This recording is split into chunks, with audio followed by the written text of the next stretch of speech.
Subscribe करें और bell दबाएं ताकि कोई खबर रह न जाए।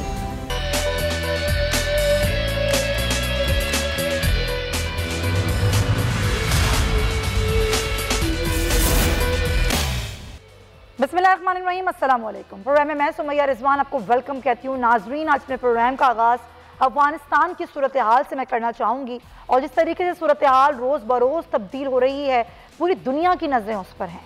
पाकिस्तान ये कह चुका है कि पावर शेयरिंग का मामला हो या जो भी कुछ अफगानिस्तान में हो रहा है उससे पाकिस्तान का कोई लेना देना नहीं, लेकिन पाकिस्तान ये ज़रूर चाहता है कि अफगानिस्तान में अमन हो और अफगानिस्तान की सरजमीन पाकिस्तान में दहशतगर्दी के लिए अब इस्तेमाल ना की जाए, जिस पर अफगान तालिबान ने यकीन दिलाया है कि अफगान सरजमीन अब पाकिस्तान में दहशतगर्दी के लिए कभी इस्तेमाल नहीं की जाएगी।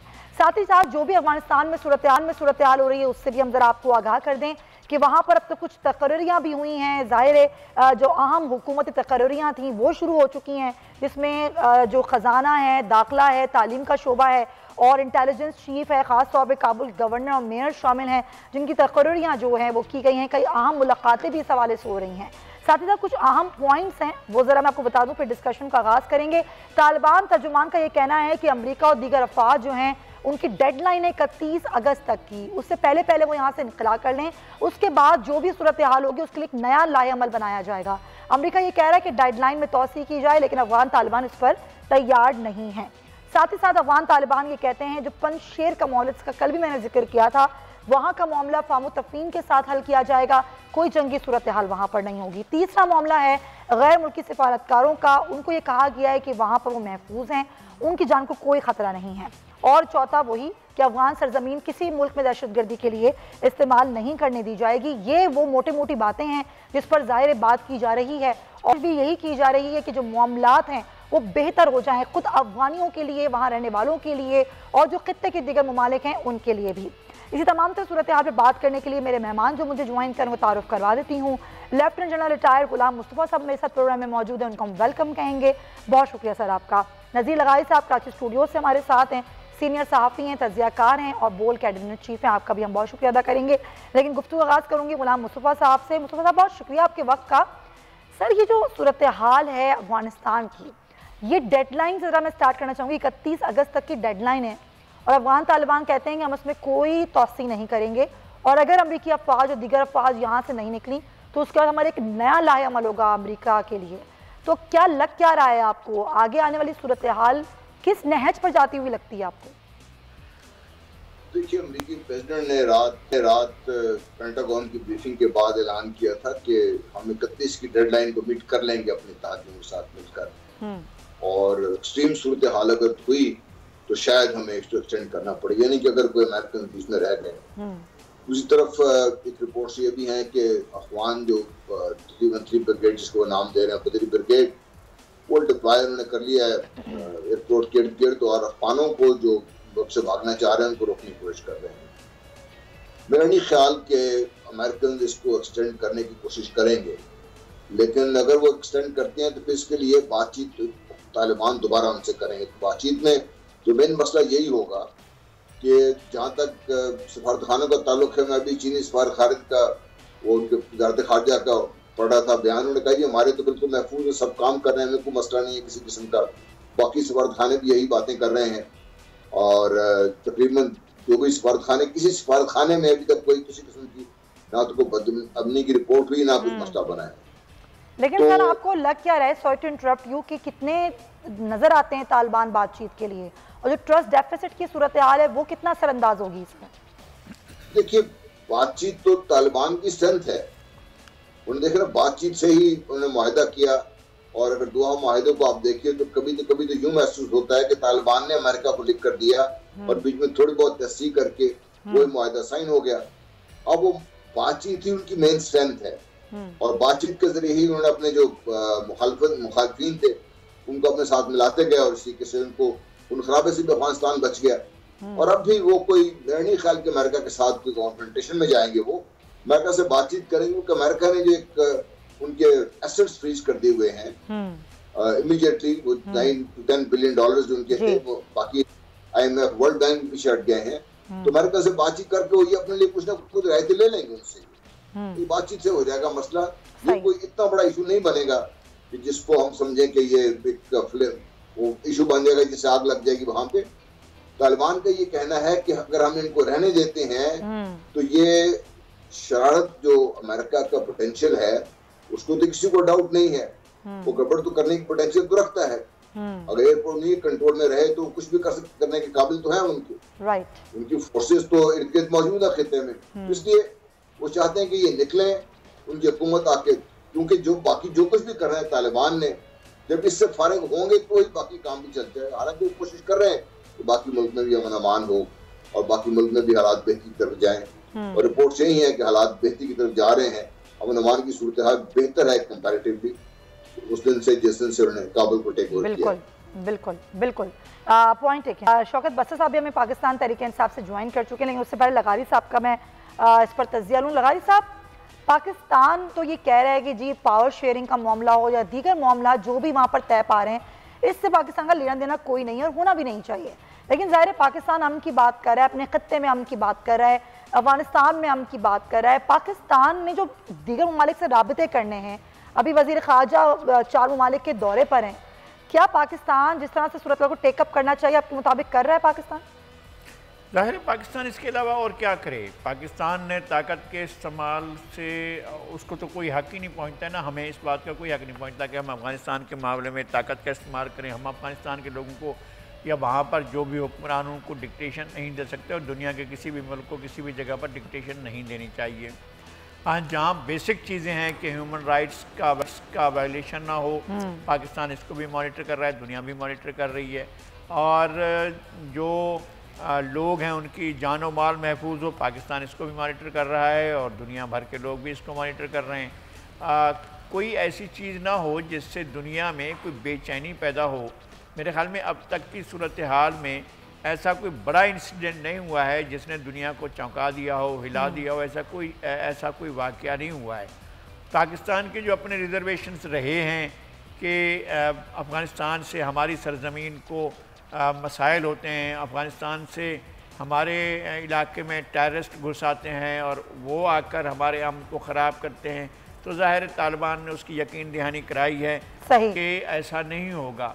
तो एक बेहतर हालात वहाँ मौजूद हैं, और अगर आलमी क़ुव्वतें इसी तरह चाहती हैं, चूँकि पहले 20 साल पहले तो ये नज़रिया था कि जी रिजीम चेंज होनी चाहिए, और रिजीम चेंज का कि जनाब हुकूमत को पलट दो, सद्दाम को हटा दो, और यहाँ तालिबान को हटा दो, फलां को हटा दो, और कज़ाफ़ी को हटा दो, हुस्नी मुबारक को हटा दो, ज़ैनुल आबिदीन अली को हटा दो, अब्दुल्ला साले को हटा दो। इस तरह से हटाने के जो मामलात थे उससे नतायज हासिल नहीं हुए हैं। अमेरिका क्या नतीजा हासिल करना चाहता था बहार अरब से, वो भी हमें अंदाज़ा नहीं है, और लेकिन उन्होंने वो किया था और यहाँ पर भी किया था। अब यहाँ कह रहे हैं कि हम तो वो एक आदमी के लिए आए थे, उसामा बिन लादेन के लिए और अलकायदा के लिए। हाँ, ये बात अफ़गान तालिबान को इश्योर करनी चाहिए सारी दुनिया को कि यहाँ अलकायदा को, दाइश को और इस तरह की दूसरी तंजीमों को, चाहे उनका ताल्लुक़ कहीं से भी हो, वहाँ पर किसी सूरत में जो है किसी खित्ते के लिए, किसी इलाके के लिए के अमन के लिए ख़तरा नहीं बनना चाहिए। इस बात को यकीनी बनाना चाहिए। तालिबान को ये ज़िम्मेदारी से ये बात लेनी चाहिए कि कोई दहशतगर्द तंजीम किसी भी सूरत में किसी भी इलाके के लिए ख़तरा ना बने। बिल्कुल सही, यही सही बात है, और ये इंश्योर भी होना चाहिए कि आगे जाके खित्ते में कहीं भी अमन की जो सूरत हाल है वो मुतासर नहीं होगी। बसरा साहब, अफगान रेफ्यूजीज़ के हवाले से पाकिस्तान की हुकूमत की स्ट्रेटजी क्या है? पहली और आखिरी एक ही स्ट्रेटजी है और एक ही ख्वाहिश है और एक ही मकसद है जो अभी दोनों शुरकाए गुफ्तगू ने बात की कि पाकिस्तान चाहता है कि अमन हो हर तरह। अगर अफ़गानिस्तान में अमन होगा तो पूरा ख़ित्ता महफूज होगा, पाकिस्तान महफूज होगा, और उस मकसद के लिए आपने देखा है कि शुरू दिन से हमारा जो रोल है वो जो हम फैसिलिटेट भी अगर कर रहे हैं, अगर हम कोई ख्वाहिश का इजहार भी कर रहे हैं, तो यही कह रहे हैं कि जंग किसी मसले का हल नहीं है। और ख़ास तौर पे वज़ीर आज़म साहब जब अभी प्राइम मिनिस्टर भी नहीं बने थे, उन्होंने तो उस वक्त भी कह दिया था। लेकिन सर अभी यहाँ बात अफगान रेफ्यूजीज़ की है जो कि इंतज़ार कर रहे हैं, ज़ाहिर है दीगर ममालिक में उनको पनाह मिले, वो वहाँ पर निकल मकानी कर जाएं। पाकिस्तान इन 20 सालों में बहुत कुछ सीख चुका है। आज क्या स्ट्रेटजी है अफगान रेफ्यूजीज़ के यहाँ पर आने के हवाले से, पाकिस्तान में आने के हवाले से? सुमैया, अभी तो मैं समझता हूँ कि ये तो एक बड़ा इम्पॉर्टेंट बयान है जिसके ऊपर वजारत ख़ारजा भी काम कर रही है, हुकूमत भी काम कर रही है। राइट। तो हमें कोई भी बात जो है बड़ी सोच समझ के इस मौके पे करनी चाहिए। और मैं यकीन माने खराज तहसीन पेश करता हूँ अपने मीडिया को भी कि आप लोगों का भी रोल इस वक्त बहुत अच्छा जा रहा है। अगर हम कंपेयर करते हैं कि जो पागलपन इस वक्त जुनून है इंडिया के अंदर, जो जिस तरह की वो बातें कर रहे हैं, जाहिर है उनको बहुत बड़ी शिकस्त हुई है। लेकिन अगर हम देखें कि यहाँ पे इस वक्त जो अफगानिस्तान पूरी दुनिया का इस वक्त मरकज बना हुआ है, पूरी दुनिया उसको फोकस कर रही है, और उसमें पाकिस्तान तो हम तो बिल्कुल उसके पड़ोसी हैं, हमारा तो बॉर्डर एक है। और हमने तो डे वन से हमारी यही ख्वाहिश थी, जो आज हो रहा है कि हमें जो भी करना है पुरअमन अंदाज में होना है, डायलॉग के साथ होना है, बातचीत के साथ होना है। और उसकी सबसे बड़ी मिसाल मैं आपको फिर कहूँ, अभी देखिए आपने खुद भी सवाल ये किया कि वजीर खारजा हमारे 4 दौरा मुल्की दौरे पर जा चुके हैं, वहां पर भी यही कन्विंस किया जा रहा है दुनिया को, यही डायलॉग बात की जा रही है कि हमें मिलजुल कर इस दुनिया को पुरअमन बनाना है, इलाके को अमन बनाना है, और अपने खित्ते को पुरअमन बनाना है। उसके लिए पाकिस्तान का जो भी रोल होगा पाकिस्तान वो अदा करे। Right, point taken. अच्छा गुलाम मुस्तफ़ा साहब, ज़ाहिर पाकिस्तान की अपनी एक पॉलिसी है अफगानिस्तान की सूरत हाल पर। अभी हालिया बयान पर ज़रा मैं आपसे बात करना चाहूँगी, क्योंकि वफाद चौधरी साहब का ये बयान सामने आया, वो ये कह रहे हैं कि तालिबान हुक्काम इस पर अमल करें कि वो दहशतगर्द जो पाकिस्तान के मुताबिक सर फहरिस्त दहशतगर्द हैं, जिनका ताल्लुक़ है BLA से, TTP से, जो अफगानिस्तान में बैठे हुए हैं, हमें उनकी हवालगी चाहिए। एक तो ये बात, दूसरी बात फिर वही अफगान रेफ्यूजीज़ के हवाले से आपके ख्याल में पाकिस्तान की स्ट्रेटजी इस पर क्या होनी चाहिए? देखिए, पहले तो रेफ्यूजीज के बारे में हम बात कर लें। रेफ्यूजीज के लिए किसी भी आदमी को अपना सारा कुछ छोड़ के बाहर जाने के 2-3 वजह, या तो उसको खतरा है वहां पे जहाँ पे वो रह रहा है, या तलाश माश में निकलता है वो। तो जो निकल रहे हैं उनमें से कुछ लोग तो ऐसे हैं जिनको खतरा है वहां पे, जिन्होंने तालिबान के या अफगान अवाम के खिलाफ काम किया है। वो तो पाकिस्तान या अफगान जो गवर्नमेंट इस वक्त जो भी है उसका इंटरेस्ट है, कभी ये नहीं चाहेंगे कि वहां से निकल जा सके। पाकिस्तान कभी ऐसे लोगों की सब नहीं करेगा। दूसरे जो अपने मुआशी तलाश में निकलते हैं वहां से, उनको भी, चूंकि पाकिस्तान में भी एक लेवल एक कम है ना, बहुत ज्यादा देर हो गई हमें भी इनको हाउस करते हुए, तकरीबन 40 साल से 42 साल से हम इनको हाउस कर रहे हैं यहाँ पे। उस वजह से हमारे माशरे में काफी इश्यूज भी बने हैं इसके, लेकिन पाकिस्तान ने बड़े तहम्मुल से किया है।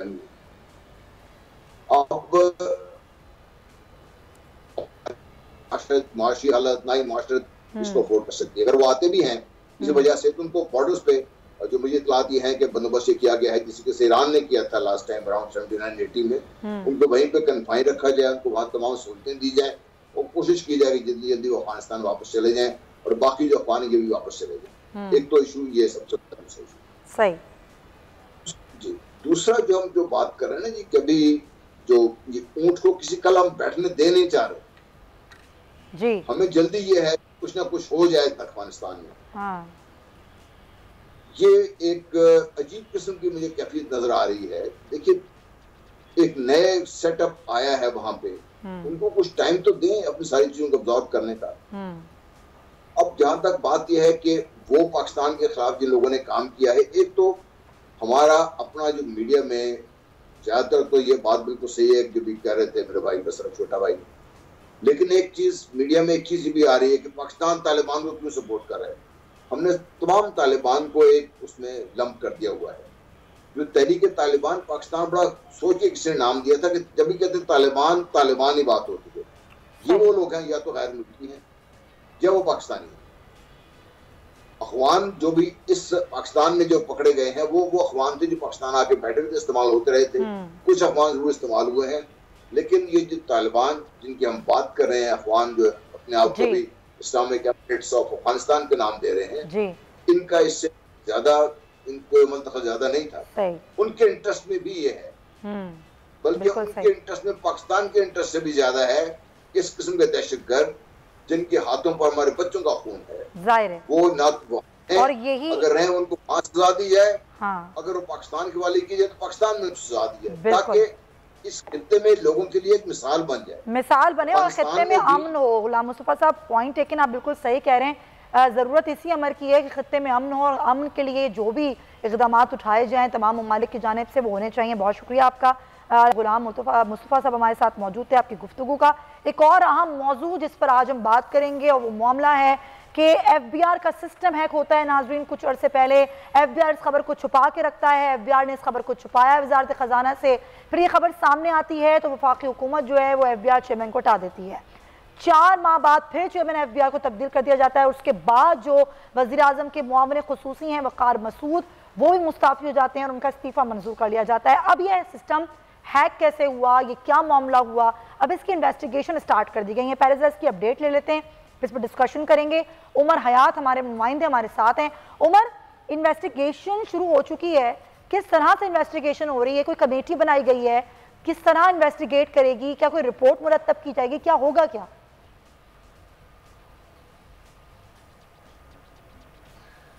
है ये इस वक्त बड़ी संगीन सूरत हाल अख्तियार कर चुका है और इसी हैकिंग के मामले पर जो है एक मामले खुसूसी और जी उमर बात है यकीनी तौर पर जो इस वक्त सूरत हाल हमें नजर आ रही है उसमें अब वजारत IT से जो है वो मदद तलब कर ली गई है। इससे पहले हमने इतवार को ये खबर दी थी कि जो वजीर खजाना है उन्होंने मुआविन खुसूसी बराए खजाना जिनके पास बैरिंग का भी चार्ज है उनकी सरबराही में जो है कमेटी तश्कील दी थी। लेकिन जब वजीर खजाना को ये पता चला कि उनको ये नहीं बताया गया कि वेबसाइट हैक हो चुकी है और तमाम जो मामलात हैं वो उनसे पोशीदा रखे गए और न सिर्फ वजीर खजाना से पोशीदा रखे गए बल्कि इसके साथ साथ उनसे भी पोशीदा रखे गए। और जिस पर वजीर खजाना से जब वज़ीर आज़म इमरान खान ने रिपोर्ट तलब की तो ज़ाहिर फिर ये मामला हुआ और उन्होंने ज़ाहिर एक तहफ़्फ़ुज़ात का इज़हार किया। बहुत शुक्रिया आपका उमर हयात। वक्त की कमी है, अनवर काशिफ साहब में ज्वाइन कर चुके हैं। अनवर काशिफ मुमताज़ साहब टैक्स एक्सपर्ट हैं, उनसे ज़रा अब मौक़िफ़ लेने क्योंकि हमें ब्रेक भी लेनी है। अनवर साहब, हुकूमत ने पहले भी अपना एक रखा था कि हमें इतना टैक्स कलेक्ट करना है। अब जो हदफ है वो पिछले साल से भी ज़्यादा का हदफ है, पिछली दफ़ा से सिर्फ ज़्यादा का हदफ है जो कि FBR ने अपना रखा, हुकूमत ने अपना रखा कि अब FBR इतनी टैक्स कलेक्शन करेगा। लेकिन जो सूरत हाल अभी बनी है उसके मुताबिक आप क्या समझते हैं कि जो अहदाफ हैं क्या वो मुकम्मल हो पाएंगे? कि एक सिस्टम हैक हो जाता है और सूरत हाल इतनी पेचीदा होती है कि उसको छुपाया जाता है खबर को, ये टैक्स कलेक्शन का मामला कहाँ पहुँचेगा? क्या नज़र आ रहा है आपको? ये जो सूरत हाल आई है ये इसमें एक तो ये जो हैक हुआ है सिस्टम, ये उसके साथ फिर जो चेयरमैन चेंज हो गए और फिर जो प्राइम मिनिस्टर के जो असिस्टेंट ऑन रेवेन्यू थे वो रिज़ाइन कर गए। ये सूरत हाल अनसर्टन है और ये सूरत हाल जो है इसकी वजह से जो ग्राउंड पे लोग काम कर रहे हैं वहाँ पे एक कन्फ्यूजन क्रिएट होगा। लेकिन बात ये है कि चेयरमैन कोई भी आए और कोई भी जाए, जो गवर्नमेंट की पॉलिसी है वो मैटर करती हैं और गवर्नमेंट को पॉलिसी को अपने को उन्होंने एक कांस्टेंट पॉलिसी बनानी चाहिए और जो लोग हैं जो टैक्स वाले हैं उनको एक कॉन्फिडेंस देना चाहिए। कॉन्फिडेंस किस तरह दिया जा सकता है कि उनके खिलाफ जो केसेस हैं, जो बिला हो जाएगी, जो प्रोसीडिंग्स हैं उनको नहा लिया जाए और माइंडसेट जो है ना टैक्स जो फील्ड ऑफिसर है उनका चेंज करना चाहिए। अच्छा, माइंडसेट वो चेंज कैसे होगा, पॉलिसी कैसी होगी, तमाम सवालात मैं उठाऊंगी इस ब्रेक के बाद। स्टे विद अस।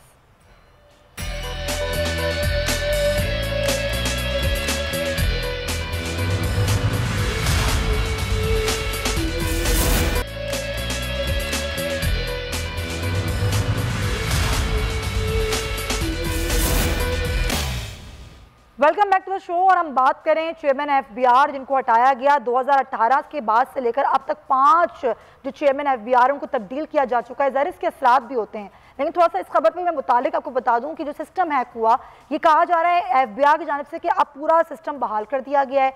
वज़ीर ख़जाना कहते हैं कि 90% बहाल किया गया है, लेकिन सिस्टम ऐसे ही हैक नहीं हो गया। इसकी पहले इंटेलिजेंस रिपोर्ट दी गई थी और ये कहा गया था कि आपका सिस्टम जो है वो ख़तरे में है, आप इस पर संजीदा लें, सिस्टम हैक हो सकता है। और खुफिया एजेंसी ने बुध को ये वार्निंग जारी की थी, उसको संजीदा नहीं लिया गया। एक ऑप्शन ये था कि सिस्टम को बंद कर दिया जाता, लेकिन बजाय सिस्टम बंद करने के लिए इजाफी सर्विलेंस लगा दी गई।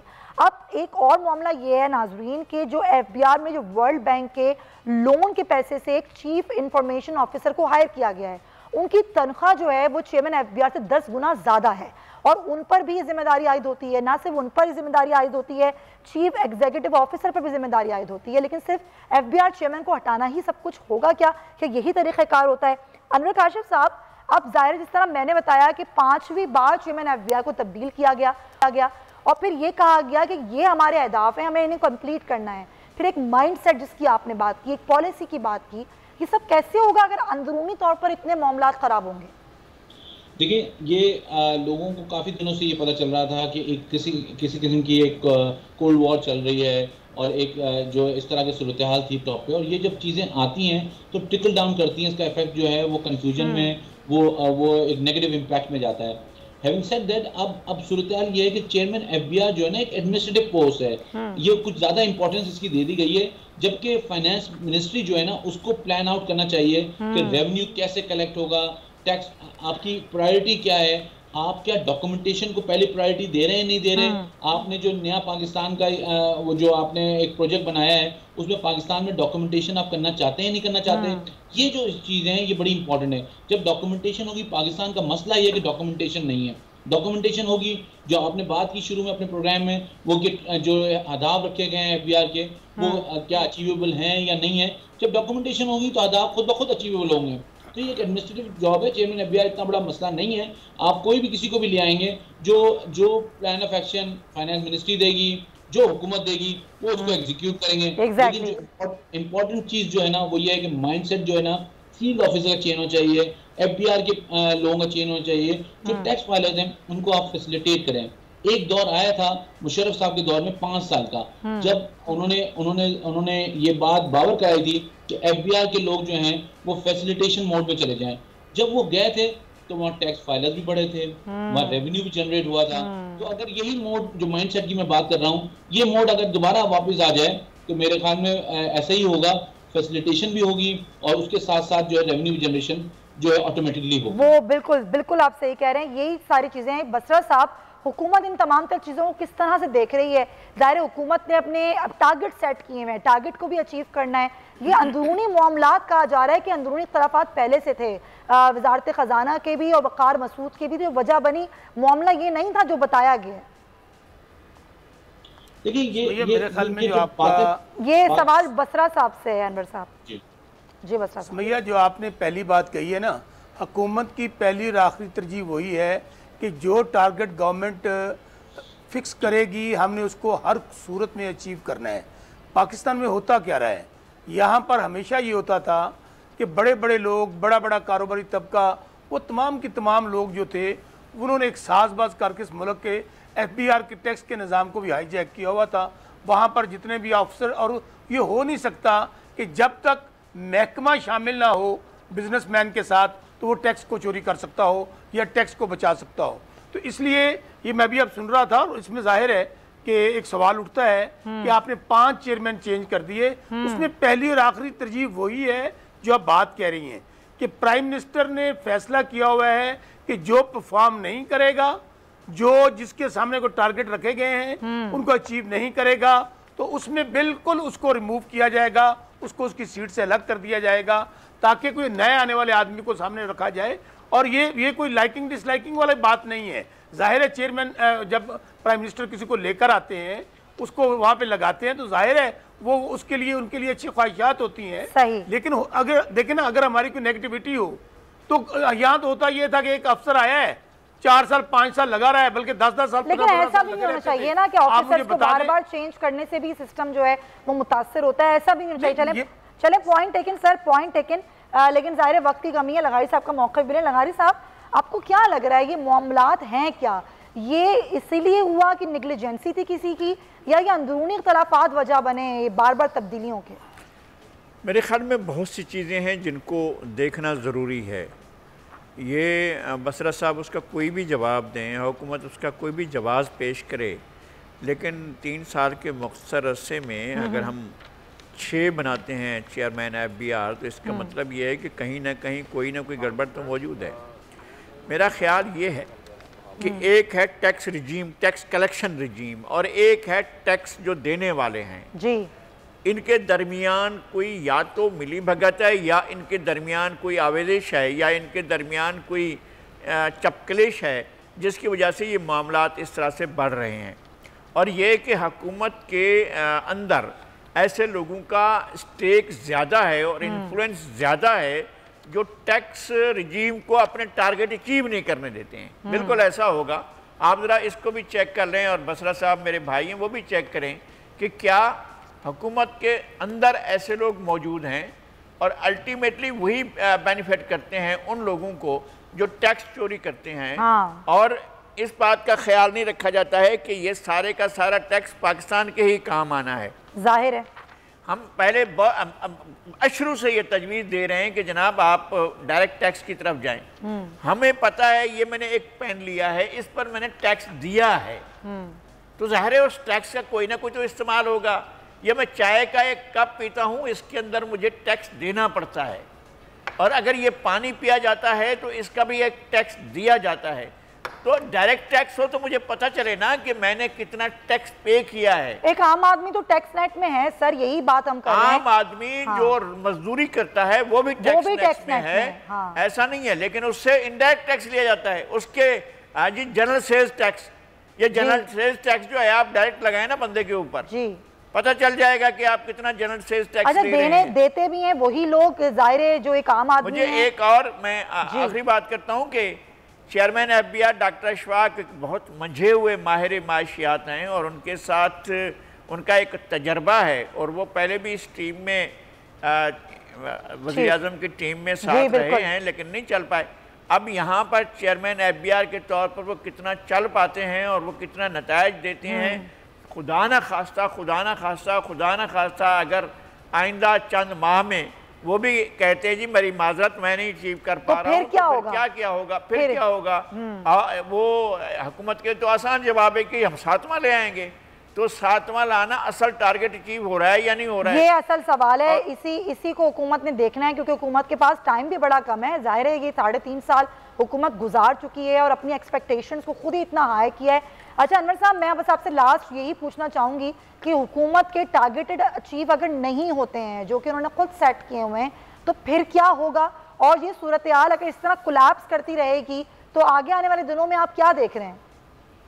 देखें फिर क्या होगा, जो पहले होता रहा है, IMF का कोई प्रोग्राम होगा, कोई डोनर एजेंसी लोन दे देगी, पाकिस्तान मकरूज का मकरूज रहेगा। जब तक पाकिस्तान का टैक्स निज़ाम बेहतर नहीं होगा, जब तक पाकिस्तान खुद से रेवेन्यू जनरेट नहीं करेगा, जब तक पाकिस्तान सस्टेनेबल नहीं होगा। और इसी तरह की सूरत हाल होती रहेगी कि IMF जो है वो या वर्ल्ड बैंक जो है आपको लोन देता रहेगा, कभी किसी सॉफ्टवेयर के लिए लोन देगा, कभी किसी प्रोजेक्ट के लिए लोन देगा, तो इसी तरह सूरत हाल चलती रहेगी। लेकिन मैं जो बात आपसे ये कह रहा था वो इम्पोर्टेंट जो है ना, वो लोगों को ये हुकूमत ने वक्त ये देखना है कि डॉक्यूमेंटेशन बड़ी इंपॉर्टेंट है। आजकल एक बहुत बड़ी हवा चल रही है और लॉ की इम्प्लीमेंटेशन हो रही है पॉइंट ऑफ सेल की। हुकूमत को चाहिए उस पर इम्प्लीमेंट करवाए। अगर रिटेलर के पास पॉइंट ऑफ सेल इम्प्लीमेंट हो गया तो पाकिस्तान में जो टैक्स की कलेक्शंस है वो मल्टी डायमेंशनल बढ़ जाएंगी। बिल्कुल सही, बहुत शुक्रिया आपका। हमारे साथ मौजूद थे अनवर काशिफ, टैक्स एक्सपर्ट। आपके वक्त का बहुत शुक्रिया। नाज़रीन, प्रोग्राम के हिस्से में हम बात करेंगे और अब क्या करें कि हमें रोज़ाना इसी मौजू पर बात करनी पड़ी, क्योंकि रोज़ाना बहुत बड़ी तादाद है रेप केसेस की, तशद्दुद की, जो कि रिपोर्ट हो रहे हैं। कल लाहौर में 24 घंटे में 5 जिनसी ज़्यादती के केसेस रिपोर्ट हुए हैं लगातार, और आज भी कुछ ऐसी ही सूरत हाल है। और ना सिर्फ पंजाब में लाहौर में, बल्कि लोधरा में, मुजफ्फरगढ़ में, और मुजफ्फरगढ़ में बेइंतहाई जिसे कहते हैं अफसोसनाक वाक़या पेश आया। वज़ीर आज़म को ये शिकायत दी गई कि मुजफ्फरगढ़ में शौहर के सामने खातून को बेलिबास किया गया। वो हामला खातून थी और जिन लोगों ने ये सब मामला किया उनकी अबूरी ज़मानत भी मंजूर कर ली गई, और साथ ही साथ उन मुल्ज़िमान को बचाने के लिए पुलिस पर दबाव भी जो है वो डाला गया है। 22 अगस्त को इन खातून ने वज़ीर आज़म की दरख्वास्त लिखी और इसमें कहा गया कि 15 अगस्त को DSP कोर्ट अद्दू के सामने पेश होने के लिए हमें बुलाया गया। उसके बाद जो मुल्ज़िमान थे उन्हीं को रिलीफ देने के लिए हम पर दबाव डाला गया। जब बात हमने नहीं मानी तो 5 घंटों तक थाने में रखकर हम पर तशद्दुद किया गया, यानी कि वो लोग जिनके साथ ये जुल्म हुआ उन्हीं पर तशद्दुद किया गया। मुद्दई ने यह भी इल्ज़ाम लगाया कि इंक्वायरी में धमकाया जाता रहा कि जो मुल्ज़िमान हैं इनको बेगुनाह करार दिया जाए, और अब ये सूरत हाल है कि अभी तक कोई गिरफ्तारी नहीं हुई है, किसी किस्म का कोई एक्शन नहीं लिया गया है। लाहौर की अगर हम बात करें तो लाहौर में कल जिस तरह से वाक़यात रिपोर्ट हुए, 5 वाक़यात रिपोर्ट हुए।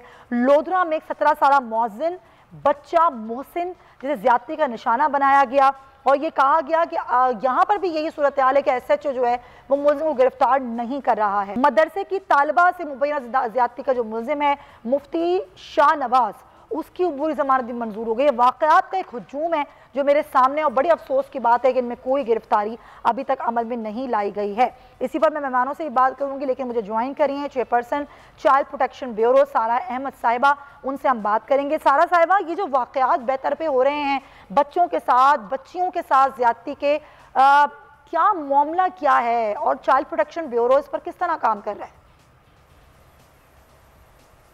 देखें, बिस्मिल्लाहिर्रहमानिर्रहीम, सबसे पहले तो ऑफकोर्स ये बहुत अफसोसनाक वाक़यात सामने आ रहे हैं। और एक चीज़ मैंने फ़र्क ये देखा है, पिछले 2.5 साल से मैंने चार्ज लिया यहाँ पे चाइल्ड प्रोटेक्शन ब्यूरो में, और मैंने एक फ़र्क ये देखा है कि पहले रिपोर्ट कम होते थे, वाक़यात होते थे लेकिन रिपोर्ट नहीं हो रहे थे। लेकिन जब से हमने एक अवेयरनेस कैंपेन स्टार्ट की, जो कि मुझे लगता है कि मैं शुरू ही आपकी जो शो है ना वो स्टार्ट कर रही हूँ हल से सोल्यूशन की तरफ जा रही हूँ। जब हमने अवेयरनेस कैंपेन स्टार्ट किया हमने देखा कि वाक़यात हमारी हेल्पलाइन पे ज़्यादा रिपोर्ट होने के, लोगों के अंदर आगाही आ गई और अब इंसिडेंट्स ज़्यादा रिपोर्ट होते हैं। Not that I am saying that this is good, लेकिन एटलीस्ट वो रिपोर्ट हो रहे हैं अब। ऑल्दो मैं स्ट्रॉन्गेस्ट वर्ड्स में कंडेम करती हूँ और ये बहुत ही ज़्यादा मजम्मत करने वाली बात है जितने वाक़यात बच्चों के साथ पेश आ रहे हैं, क्योंकि बच्चे हमारी कौम का एक असासा है। और इस पे पिछले 2 दिनों में भी 3 वाक़यात आए जिस पे ब्यूरो ने इंटरवीन किया और तीनों में मुलजिम को गिरफ्तार पुलिस ने फौरन कर लिया। एक वाक़या आया पिंडी का, मेरे पास सामने आया है, एक लाहौर का आज आया जहां मेरी टीम अभी मौजूद है as I am talking to you. एक वाक़या आया है गुजरांवाला का, जहां पे जो है माँ ने अपने जो है वो सौतेली माँ ने बच्चों पे तशद्दुद किया। इस तरह के 3 वाक़यात 2 दिन में आए हैं और पुलिस ने प्रॉम्प्ट एक्शन लिया। तो जहाँ नेगेटिविटी है वहाँ हमें एक पॉजिटिव और काम भी नज़र आता है पुलिस की तरफ से, हमारे ब्यूरो की तरफ से, कि किस तरह विक्टिम को जो है रिहेबिलिटेट करने की हम फैसिलिटी देते हैं और किस तरह हम माँ बाप को जाके तालीम देते हैं कि आप आगाही क्रिएट करें और अपने बच्चों को अकेला ना। अच्छा, क्योंकि ये एक तो मामला हुआ ज्यादतीकारी, रेप केसेस अलग है और अपने बच्चों पर उनके ही माँ बाप का तशद्दुद अलग है। अभी डिचकोट का वाकया जहाँ एक सगा बाप रोजाना अपने बच्चों पर तशद्दुद करता है, बहीमाना उनको कैदियों की तरह रखता है। एक माँ का जो आपने जिक्र किया कि सौतेली माँ बच्चों पर तशद्दुद करती थी, ये वो वाकयात हैं जिनकी हमें पता चल गया, मीडिया पर रिपोर्ट हुए या सोशल मीडिया पर रिपोर्ट हुए। जो वाकयात रिपोर्ट नहीं होते, जाहिर है आप लोगों को इल्म होता है उन वाकयात का, उस पर आप लोग क्या एक्शन लेते हैं और क्या होता क्या है फिर उन वाकयात का? आपने काफ़ी वाक़यात मेंशन किए, एक मैं आपको हैरतनाक वाक़या प्रेजेंट करूंगी, बताऊंगी उसके बारे में। वो था रावलपिंडी में, ये हुआ है सैटरडे को, अभी जो सैटरडे गुजरा है, अपनी सगी माँ ने अपनी 8 माह के इन्फेंट बेबी को जो है वो खुद मर्डर करने की कोशिश की हॉस्पिटल में। So I mean it's unbelievable whatever is happening, और कोई अपने बच्चे के साथ ये कैसे कर सकता है आई डोंट नो। लेकिन जो इसके पीछे वजूहात मुझे नजर आई है ना, उनमें से सबसे बड़ी वजह एक ओवर पॉपुलेशन। हमारे मुल्क में गुर्बत तो है 100%, हमें पता है कि हम गुर्बत है हमारे मुल्क में, और जिसकी वजह से तालीम का भी फुकदान है, जिसकी वजह से आगाही नहीं है लोगों में, अच्छे बुरे का फ़र्क नहीं पता। लेकिन अदर देन दैट जो ओवर पॉपुलेशन है ना, माँ बाप बच्चे पैदा कर लेते हैं लेकिन उनका ख्याल रखने नहीं सकते हैं, क्योंकि उनके पास एक तो इतने पैसे नहीं होते और इतने सारे बच्चे होते हैं, वो उनका अटेंशन नहीं देते। तो ज़्यादातर मतलब मैंने 99% देखा है कि जो बच्चों से ज़्यादती के वाक़यात आते हैं वो इसलिए आ रहे हैं कि बच्चा अकेले गली में निकल रहा है, बच्चा क्रिकेट खेल रहा था 6 साल, कभी जी हाँ प्रोटेक्शन नहीं है, उस तरह की अवेयरनेस नहीं है हुकूमती। Right point taken. लगारी साहब, एक चीज आपसे मैं पूछना चाहूंगी, सारा मैं आती हूँ आपकी जानिब। लगारी साहब, एक तो अजीब व गरीब मामलात हैं, ये वजह आबादी का ज़्यादा होना, गुर्बत का बढ़ना, लोगों में तालीम शऊर की कमी, बेसिक वजह क्या लगती है कि माँ बाप अपने ही बच्चों की जान लेने के दर पे हो गए हैं, जिनसी हरासगी के वाक़यात बढ़ रहे हैं, रेप केसेस बढ़ रहे हैं, कत्ल के वाक़यात बढ़ रहे हैं, क्या वजह क्या है इसके पीछे में? मायूसी, इकनॉमी सबसे बड़ी वजह यह है कि मुआशी नाइंसाफ़ी जो है और लोगों के लिए अपॉर्चुनिटीज़ का कम हो जाना, लोगों के वसाइल रोज़गार कम हो जाना, लोगों के लिए ज़िंदगी गुजारने के ज़रूरी वसाइल का ना होना जो है वो इंतहा पसंदी की तरफ ले जाता है। और उसके अलावा एक वैसे भी एक सिस्टम जो है वो जराइम की वो करता है, जराइम की परवरिश करता है, सिस्टम करता है। यानी अगर आप अलाउ करेंगे गुलामाना सिस्टम को तो वो ऐसे गुलाम पैदा करेगा जो सिधाए हुए गुलाम होंगे, जो उनके साथ कुछ भी कर लिया जाए वो इस पर आवाज़ नहीं उठाएंगे। एक ट्राइबल सिस्टम है, कबायली निज़ाम है, कबायली निज़ाम को कहते हैं ये हमारा कोड ऑफ कंडक्ट है, हम जिंदगी इसी तरह गुजारते हैं। हम 6 औरतों को एक गड्ढा खोद कर जिंदा गाड़ देते हैं, ऊपर मिट्टी डाल देते हैं, हमसे कोई बात ना करे, हमसे कोई गुफ्तगू ना करे, और ये हमारा सिस्टम है, हमारा ये कोड है, इसके ऊपर कोई बात नहीं करेगा। बाकायदा इस तरह हुआ कि 6 औरतों को जिंदा ज़मीन में गाड़ दिया गया और किसी को बात करने की इजाज़त नहीं थी। वो ट्राइबल चीफ जो ये कह रहा था, दैट टाइम वही वॉज मिनिस्टर, और अब भी वो एक पॉलिटिकल पार्टी के साथ वाबस्ता है और पॉलिटिकल पार्टी उसके साथ वाबस्ता है। तो अगर ऐसा सिस्टम होगा, ये ट्राइबल हो गया। फ्यूडल सिस्टम तो बेरहमाना सिस्टम है ना, वहाँ हर चीज़ मिल्कियत है, बेटा मिल्कियत, बेटी मिल्कियत, बीवी मिल्कियत, माँ मिल्कियत, कोई भी रिश्ता ऐसा नहीं है जो मिल्कियत ना हो। और कोई भी औरत किसी भी सतह पर, बच्ची है तो मार खाएगी, ज़रा बड़ी हुई तो मार खाएगी, फिर भाई की मार खाएगी, फिर शौहर की मार खाएगी या बाप की मार खाएगी, और जब बूढ़ी हो जाएगी तो बच्चों की मार खाएगी, बेटी की मार खाएगी। ये है उस फ्यूडल सिस्टम का जो कुछ उससे निकलता है वो ये है। और सबसे कमज़ोर सेगमेंट जो सोसाइटी का होता है वो खातून होती है, वो औरत होती है। इसलिए बात यह है कि आप इंसाफ तो कम से कम कायम करें। बिल्कुल, आप एक सोशल सिस्टम को तो चेंज करें। कानून पर अमलदारी ना होना, सजाएं ना होना, ये भी एक वजह है। आपने बिल्कुल दुरुस्त निशानदेही की। सारा साहिबा, ये आपने जो रावलपिंडी वाले वाक़े का जिक्र किया, कल हमने इसको प्रोग्राम में शामिल किया, इस पर बात भी की।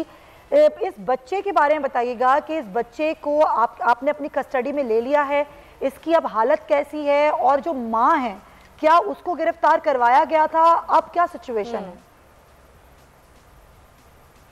जी, बच्चा जो है उसकी हालत बेहतर की तरफ जा रही है। वो तो of course institute of cardiology में एडमिटेड है, लेकिन वो ब्यूरो की तहवील में है, मतलब, और उसके पेरेंट्स को उससे वो चाह रहे हैं उससे मिलना, लेकिन उसके वालदा चाह रही थी मिलना कल, लेकिन उनको मिलने नहीं दिया गया क्योंकि उन्होंने ही उस पर अटेम्प्ट किया था रेप का। तो हमने भी रोका, ब्यूरो की टीम ने, एंड हॉस्पिटल इंतज़ामिया ने भी रोका उनको।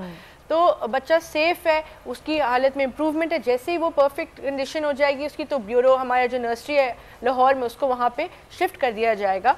और जहाँ मैंने एक और बात मेंशन करनी है, जो अभी बात कर रहे थे साहब मेरे भाई, कि वो के रीजंस क्या हैं और law enforcement and all that. अच्छा, मैंने देखा है अपने सारे जितने केसेस मैंने देखे इन द लास्ट 2.5 years कि सब में गिरफ्तारी हो गई और पुलिस ने एक्शन ले लिया। मुझे एक और लूप होल जो लगता है वो हमारे जुडिशल सिस्टम में लगता है। मुझे लगता है कि हमें बहुत ज़रूरत है स्पेशल कोर्ट्स और चाइल्ड कोर्ट्स की। अगर बच्चों के हुकूक की बात की जाए, वायलेंस अगेंस्ट चिल्ड्रन की बात की जाए, we need child court specially, क्योंकि देखिए केसेस मैंने देखे इतने लंबे चलते हैं कि एंड में कभी किसी को बेल हो जाती है, कॉम्प्रोमाइज़ हो जाता है, माँ बाप से कोई पैसे ले लेता है, ऑल दैट हैपन्स। लेकिन अगर स्पीडी जस्टिस होगी, अगर केसेस जल्दी अपने इख्तिताम तक पहुँचेंगे, और स्पेशल बच्चों के लिए अलग कोर्ट्स होने चाहिए, हर डिस्ट्रिक्ट में, हर शहर में एक अलग कोर्ट होने चाहिए बच्चों के लिए, तो फिर हमें बहुत ज़्यादा वाज़ेह इसमें इम्प्रूवमेंट नज़र आ सकती है। तो ये स्पेशल कोर्ट्स का तो बिल्कुल आपने सही पॉइंट उठाया, इस पॉइंट को हम भी रेज कर चुके हैं। क्या इस पर कोई काम हो रहा है, किसी किस्म से कोई दरख्वास्त दी गई, कोई मुलाकात हुई, क्या आपकी इस पर कोई बात हुई कि स्पेशल कोर्ट्स बनाए जाएं, खासतौर पर जो बच्चों के साथ वाक़यात होते हैं, औरतों के साथ जो इस तरह के वाक़यात होते हैं? जी बिल्कुल, चीफ मिनिस्टर पंजाब से जो मेरी रीसेंट मीटिंग हुई उसमें भी इसके ऊपर बात हुई कि जुडिशल सिस्टम को किस तरह हुकूमत मतलब हेल्प कर सकती है स्ट्रॉन्ग करने में। और आपको पता ही होगा कि चीफ मिनिस्टर पंजाब का बहुत ज़्यादा फोकस है बच्चों के ऊपर, इसीलिए हमारे चाइल्ड प्रोटेक्शन ब्यूरो को भी वो ख़ुद उसके मिनिस्टर हैं और उसको अहमियत दी जाती है और केसेस में ख़ुद इंटरेस्ट भी लेते हैं। तो उसको मद्देनजर रखते हुए यही बात हुई कि हम कुछ ऐसे इकदाम उठाएं, एंड कुछ डिस्ट्रिक्ट्स में चाइल्ड कोर्ट्स बने भी हैं अभी इन द लास्ट 2-3 years बने भी हैं, लेकिन we need more of these things to happen. बिल्कुल आप सही कह रही हैं कि अभी जो काम जिस तरह होना चाहिए वो हो नहीं रहा। लगारी साहब, कवानीन मौजूद थे, कवानीन बन भी रहे हैं, उसके बावजूद हम देख रहे हैं वाक़यात बढ़ गए हैं। आपने कहा मायूसी इसका एक बहुत बड़ा अंसर है। क्या आपको लगता है कि जो हमारी सोशल मीडिया है, जो उसका इस्तेमाल है, और ज़ाहिर तालीम की कमी, दीन से दूरी और फिर इस तरह की टेक्नोलॉजी का इस्तेमाल, क्या ये भी एक वजह है कि जिसकी वजह से बेरारा भी फैल रही है? नहीं, बुनियादी वजह तो जाहिर है कि सोसाइटी के अंदर जो तवाज़ुन है वो नहीं है। एक किसी हद तक आप अफोर्ड कर सकते हैं किसी भी किस्म की ज़्यादती को, यानी अगर आपका रोज़गार नहीं है तो किस हद तक बर्दाश्त करेंगे। जब आपके पास घर में, जैसे वो हमारी बहन कह रही थी कि जी बच्चों को, हमारी पॉपुलेशन प्लानिंग नहीं होती है, बच्चे पैदा होते हैं और बच्चे पैदा होते चले जाते हैं और हमें नहीं मालूम है कि इन बच्चों को जो 6, 7, 8, 9, 10 हो गए हैं, इनकी परवरिश कैसी होगी, ये खाना कैसे खाएंगे, ये दूध कैसे पिएंगे, ये स्कूल कैसे जाएंगे, ये तालीम कैसे हासिल करेंगे। हमारा ये इशू समझा ही नहीं जाता है, ना सोसाइटी समझती है ना माँ बाप समझते हैं। अच्छा, फिर बच्चा, वो जाहिर है 6, 7, 8 बच्चे घर में तो नहीं बैठे रहेंगे, वो निकल जाएंगे। एक ही तो कमरा है घर में रहने का, उसमें से निकल कर वो गली में जाएंगे, गली में पकड़े जाएंगे, किसी न किसी के हाथ में आ जाएंगे, किसी जुल्म का शिकार होंगे, क्योंकि बाहर भी तो फ्रस्ट्रेशन मौजूद है। बाहर भी तो एक बदतरीन किस्म का फ्रस्ट्रेशन है जो सोसाइटी के अंदर फैला हुआ है, और वो भी नाकामी है, सिस्टम का फेलुअर जो है वो उसकी नाकामी है कि वो लोगों को इस तरह मायूसी में। आपके पास क्या, मैं बताएं, जनरल ज़िया के ज़माने में आपके कराची शहर में 250 सिनेमा थे, अब आपके पास क्या, लोगों के पास इंटरटेनमेंट के लिए क्या है, आप क्या देते हैं? वो सारा दिन चैनल पर देखकर सियासी लीडरों को आता हुआ देखें कि जनाब फलां लीडर जा रहे हैं, फलां लीडर आ रहे हैं, फलां लीडर आ रहे हैं, फलां लीडर जा रहे हैं। हमारा ड्रामा जो है वो इस पर रखा है कि रिश्तों की पामाली कैसे हो और किस तरह से ससुर जो है वो अपनी बहू को बुरा भला कह रहा हो। ये एक मीडियम है, और एक मीडियम ये है जो रोजाना सोसाइटी में फ्रस्ट्रेशन फैलाता है, एक मीडियम मायूसी फैलाता है। तो हम इन तमाम चीजों से कैसे निकलें, और इतनी बड़ी आबादी की, बढ़ती हुई आबादी को हम कैसे कहें कि जनाब करना भी जरूरी है। जाहिर है सबका अपना अपना इस पर किरदार है। बहुत शुक्रिया आपका नज़ीर लगारी साहब, और सारा अहमद हमारे साथ मौजूद थी, आप बहुत बहुत शुक्रिया। और शायद यही वजूहात हैं, सिस्टम की खराबियां हैं, जिनको हर शख्स अपने तौर पर दुरुस्त करने की कोशिश करे तभी कुछ हो सकता है। सिर्फ एक चीज़ को हम मोर्दे इल्ज़ाम नहीं ठहरा सकते हैं, और हमें समझना होगा खुद कि हम अपने बच्चों को, अपनी ख़वातीन के तहफ़्फ़ुज़ के लिए क्या करें, ये बहुत ज़रूरी है। तो नाज़रीन, प्रोग्राम का वक्त ख़त्म होता है। अपना बहुत ख्याल रखिएगा, अपने इर्द गिर्द के लोगों का बहुत ख्याल रखिएगा। कल मुलाकात होगी। अल्लाह हाफ़िज़।